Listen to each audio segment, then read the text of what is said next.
We're going to bring John into the mix as well on this, that how important these guys really are. When you see a team like New England do what they did, it kind of goes to show that these guys are well coached. Yes, Brady and Belichick, but Belichick's ability to get the most from these players, and I think a lot of that is the coaching staff that they put together there, John. And you look at what the Eagles, I think, are trying to do is bolster their coaching staff, because I think that is something that is undervalued in today's NFL, is how important coaching really is, because you can't say that New England has a more talented 53-man roster than Pittsburgh does. I think they just get more from their guys.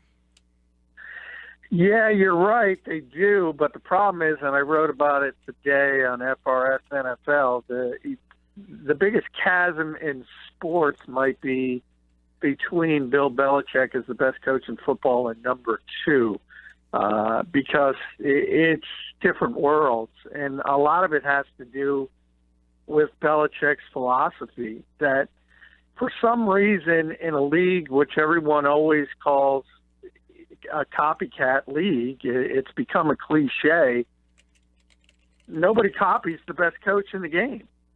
And his philosophy of game planning for opponents week after week, we constantly talk about offensive schemes, defensive schemes, 4-3 versus 3-4. Why do you have to have that scheme? Bill Belichick changes from week to week, depending on who the opponent is. And why can't anybody else do it? It comes down to trust of your players, trust of what you're teaching, and their ability to understand it. He does it on a weekly basis. He does it for now well over a decade and coming up on 2 decades, and nobody else will even try. Nobody else will even try to do it. And it's one of the strangest things I've ever seen, because there's so many coaches going in the opposite direction who are slaves to their scheme or system and will not change no matter what. Whereas Belichick looks at the talent he has, and to me, it's the very definition of coaching. You maximize the strengths of your players, and you try to mask as many deficiencies as possible. He does it. Nobody else even tries. I think it's a great point, and it was a great article that you wrote about it, where I believe that he's the best asset in the league. You know, the one thing that separates the Patriots from everybody else is they have Belichick and nobody else does. And you're right, the gap is so wide. I said this before I saw your article and at the top of the show, but looking at the article now, the gap between Belichick and the next is ridiculous. I mean, you're right. He gets a guy like Eric Rowe to perform, Patrick Chung to perform. 1 week it's Lewis, the next week it's Blunt. 1 week it's Edelman, the next week it's Hogan. They just decide which week and who they want to be the star, and there's no rhyme or reason.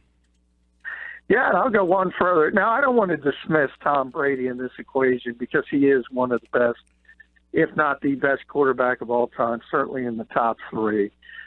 So that's part of it. But when you look at the Chris Hogans of the world, hey, let's be honest. To put it from a Philadelphia perspective, Nelson Aguilar has more talent than Chris Hogan. Eric Rowe was here. We saw he wasn't good enough. Harry Roseman came out today and sort of walked back his comments about not wanting to extend the contract. But we all heard what he said after the season about Eric Rowe. You mentioned Patrick Chung. He was awful his one season here. He's been to Pro Bowls in New England. And it goes far beyond that. LeGarrette Blount in other cities, Martellus Bennett always has issues. Time and time again, going back to the days of Corey Dillon and players like that, he gets players off the scrap heap and turns them not only into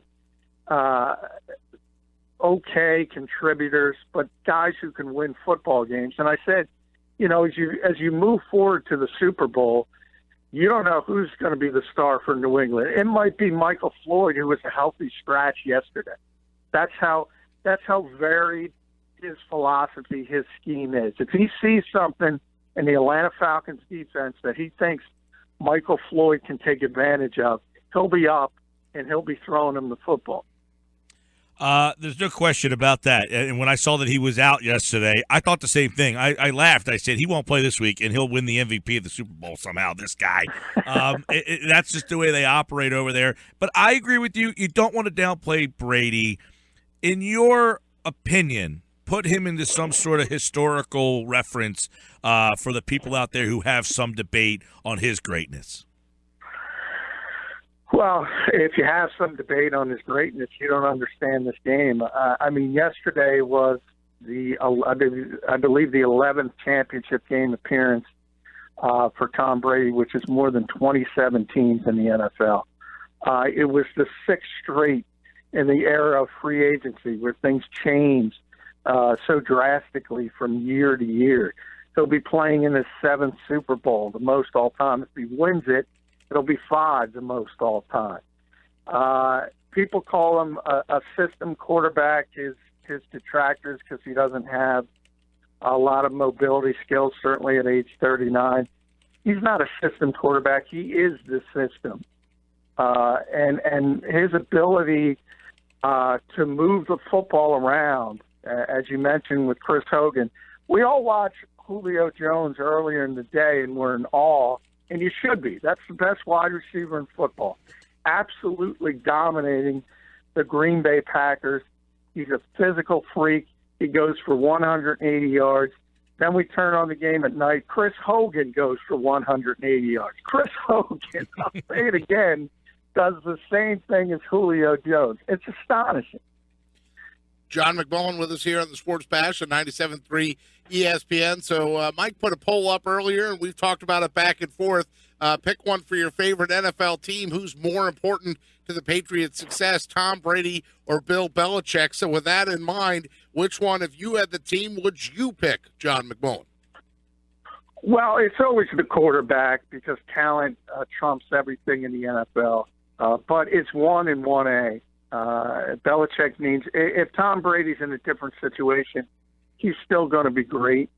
But you might be talking about an Aaron Rodgers level of great, where he's consistently winning games year in and year out. He has 1 Super Bowl and maybe a couple Super Bowl appearances. When you put the two together, you have 7 Super Bowls. As I said, the 11 AFC Championship games, potentially 5 wins. So it's always talent first in a talent-driven league. But it's, as I said, if one is number 1, the other one's 1A. It's the Sports Bash here on 97.3 ESPN as we break down the conference championship games. Obviously, New England doing what they do against the Steelers, Packers, and Falcons. Now, you mentioned Eric Rowe earlier, John, and I know that Roseman tried to clear up on his comments today. Rowe with an interception yesterday in the ball game. What do you make of shipping Rowe out now? I thought it was a mistake, and Howie explained it better today than he did after the season when he gave that. Because of his 9-year-old? Because they decided not to extend the contract. It was just the goofiest answer when they didn't have to for another 2 years, and they had him under, obviously as a draft choice, you have him in a very favorable salary cap circumstance for 4 years if you want him. He explained it better, and it's what we talked about all the way dating back to training camp and early in the regular season. He was going to be the 4th cornerback on this team and not play. Now, you could blame that on Jim Schwartz, and certainly some of that should be blamed because the skill set of Eric Rowe is significantly better than players like Ron Brooks and Nolan Carroll and Jalen Mills. And you can also say, even if he's not ready to play and he's struggling learning the system, there's enough talent there to where you just sort of stash him on the end of the roster and hope he develops for year 3 and year 4. Any way you look at it, whatever explanation Howie Roseman wants to give, it was a mistake. And it was a significant mistake because you gave up on a talented player at a position you have such a drastic need for. There was no reason to do it. And even if the Eagles end up getting the 3rd-round pick, That's decent value in return for a guy who wasn't going to play. I'll agree with that. But you gave up on a guy who could be a starter long-term in this league. And it's a mistake. Anyway, we talk about the Bradford trade, and we give Howie Roseman all the credit in the world for that. He deserves it. In this trade, he deserves to be criticized. Are you really buying that his 9-year-old brought that up at the breakfast table, or was that his clever way to introduce the anecdote and to sort of walk back his previous comments? He's trying to be folksy. You know, Pete. You got to be folksy on the radio and television. You know that better than anyone. That's true. Well, and I think you bring up the point is, and one of they said, look, we have 3 guys starting, Brooks, McKelvin, and Carroll. He said Mills had passed him on the depth chart, and that if they were going to use another nickel, it would have been Malcolm Jenkins over Rowe. So essentially, he was the 6th option. So he deemed. And I guess the indication, John, is that the Patriots called the Eagles and made the offer because he said, well, if you're going to make this offer to us with a guy that's our 5th or 6th choice, that's a high value for us. So his reasoning on the value, as you alluded to, is accurate. But the point goes back to Belichick found a way to use this guy's talent, even if it doesn't fit their scheme week to week, because some weeks Rowe doesn't play, other weeks he does, which is why he didn't qualify for the playing time to get that 3rd-round pick for the next year, by the way, and maybe next year it will when that pick is eligible in 2018. But they figured out some weeks how to use Rowe, and some weeks he doesn't play a whole heck of a lot. But it goes back to how important the coaching really is. Yeah, and part of it is that he is a young player and he is still learning, and he started to play more and more as the season went on. Played a lot more in the second half as a whole. I think he ended up at 43% of the defensive snaps needed to be at 50. And to be honest, he's probably going to play 50 next season if he's healthy. So it probably will turn in to a 3rd-round choice, barring an injury or something of that nature. Still doesn't compute, and for the reasons I just spoke of, and the fact that there are a lot of young players that take a while to get up to speed. And if they have significant skill sets, and you understand that, you wait for them, even if they're not going to play in a particular season. Let's face it, there's plenty of guys on the bottom end of NFL rosters doing exactly that. They're sort of learning the game at the pro level. And to me, first of all, to say that Jalen Mills was ahead of Eric Rowe, yeah, in Jim Schwartz's mind, I don't know anyone else that's going to look at those 2 players and say Eric Rowe has less physical gifts than Jalen Mills. It was about Schwartz likes guys with swagger, and Jalen has that. And Eric Rowe's a very understated kid, very quiet kid. If you think about Leotis McKelvin, even Ron Brooks, they all have that personality that Jim Schwartz likes. I'd rather have the kid with talent, even if he's not going to wag the finger in the face of the opposing receiver. Jim thinks a different way. I've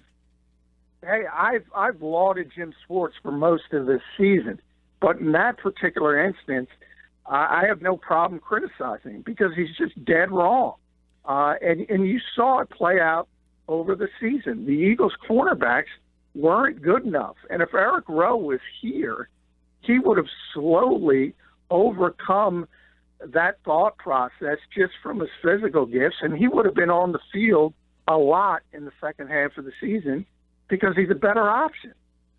John, let's get into that AFC Championship game yesterday a little bit. What was Pittsburgh's downfall in your mind? Is it as simple as that New England is just better or Bell got hurt? Why was that game not more competitive in your mind?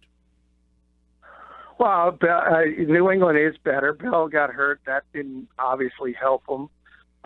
It was, defensively, Belichick is known for taking away your top threat, and he wanted to take away Antonio Brown. He did. I think his longest play of the game was 18 yards.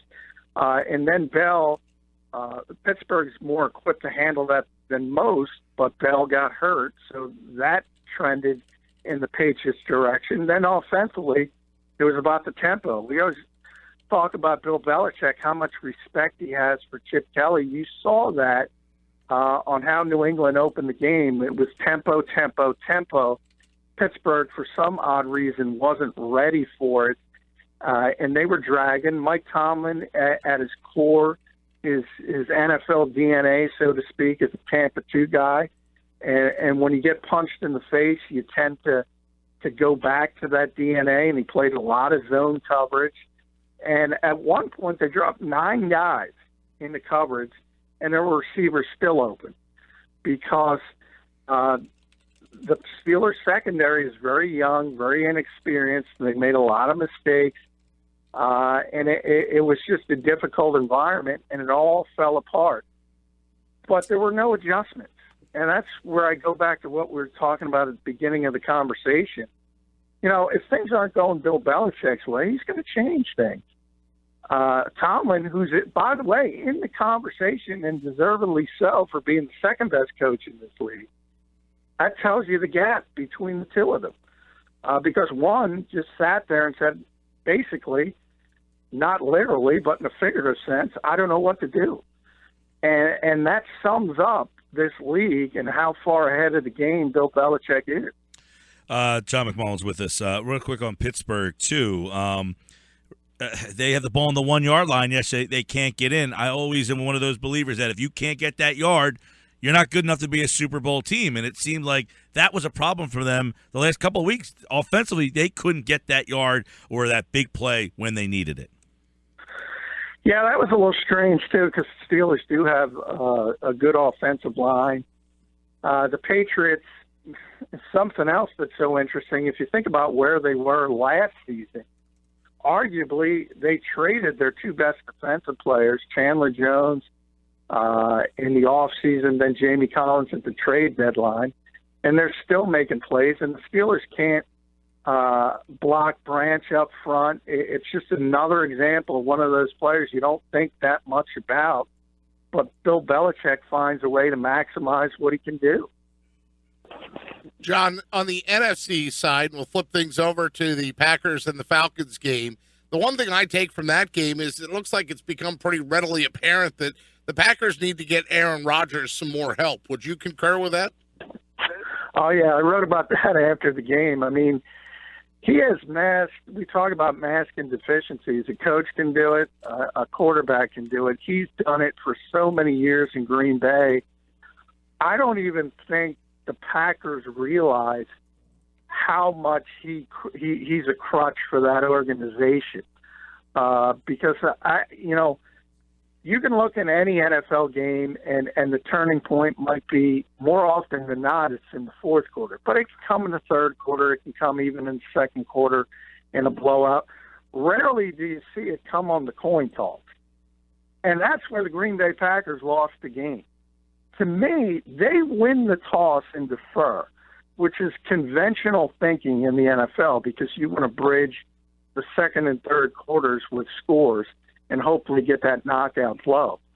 But when you're the Green Bay Packers and you have nothing on defense, and you're playing the top offense in the NFL that scored on the first drive in 7 consecutive games, the last thing you want is them getting the football going right down the field and scoring. That's exactly what happened. On the other hand, they have Aaron Rodgers, who's playing at a historically high level. If you take the football, if you score, you accomplish 2 things. You're playing from the lead, which everybody wants to do, and you take the crowd out of the game early. I thought it was just one of the strangest decisions I've ever seen, and people will gloss over it. I haven't seen many people mention it. It was just a phenomenally poor decision by Mike McCarthy.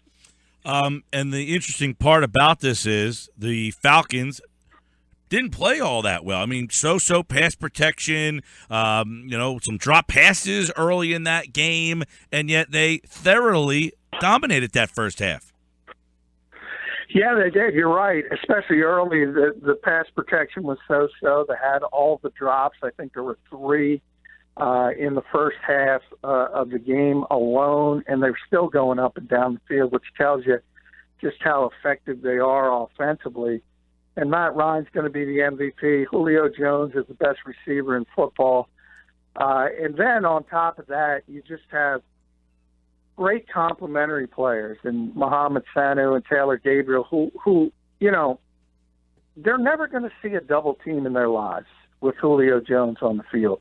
And they're able to take advantage of that single coverage and the less attention they receive. And then you got two running backs who are dual threats. They didn't run the football that well, but they can do it. You have to respect it. And then Freeman and Coleman can both catch the ball out of the backfield. And the Packers linebackers in coverage are just, that's one of those things I'm talking about. I mean, they need significant upgrades at every single linebacker position as well as both cornerback positions.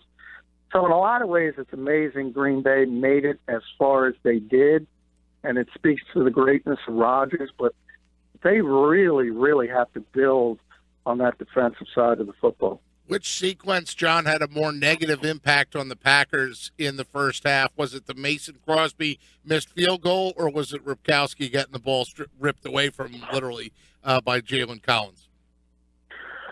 Well, anytime you're going in the score and that happens and you get a fumble from a fullback who generally, obviously, is not the first guy you're going to think of as a fumble, I think that was a bigger blow to him. But as I said, I think in hindsight, I think that game was over at the coin toss when Mike McCarthy made the wrong decision.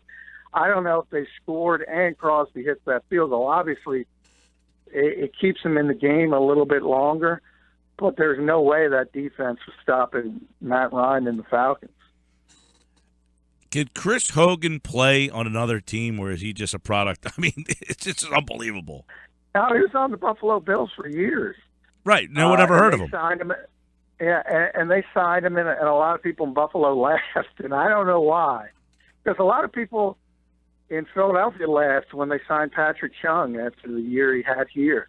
So what are the Patriots doing? He's still starting, and he's been a Pro Bowl player up there. And the same thing with Chris Hogan. And you're right. If Chris Hogan goes back to Buffalo, he's he made some decent plays. I'm not going to say he was a bad player by any stretch of the imagination, but he'd be just another guy.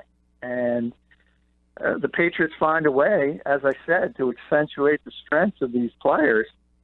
It's really quite something to see because, yeah, I mean, if you look at it, obviously, if we want to look at the Patriots' top receiver, it's Julian Edelman. Well, Julio Jones is better. Mohamed Sanu is certainly better than Chris Hogan or Danny Amendola. And Taylor Gabriel's probably better as a third receiver. But the Patriots are going to find a way to be in that game and move the football, and it's not going to shock anyone. Fascinating. It's crazy. It's crazy. I mean, just to think that Chris Hogan yesterday had 180 yards and 2 touchdowns and really is the star of that game. Imagine if he did that next week. You're talking about Chris Hogan as the Super Bowl MVP. How improbable would, or 2 weeks from now, would that be? I think they'll give it to the guy who threw for 380. He's had his MVP. Sure. Give Hogan the truck. Sports Patch 97.3 ESPN. Mike, Pete, John McMullen, of course, all week long. We've got the NFL news and notes, the coverage. The Senior Bowl is this week, so we'll start our draft coverage very shortly as well. And, of course, we will get into the Super Bowl 51, which you can only hear right here on 97.3. All right, John. We'll talk to you tomorrow, pal. Hey, thank you, guys. Enjoy the beautiful weather. I'm sure you're thrilled to be back, Mike.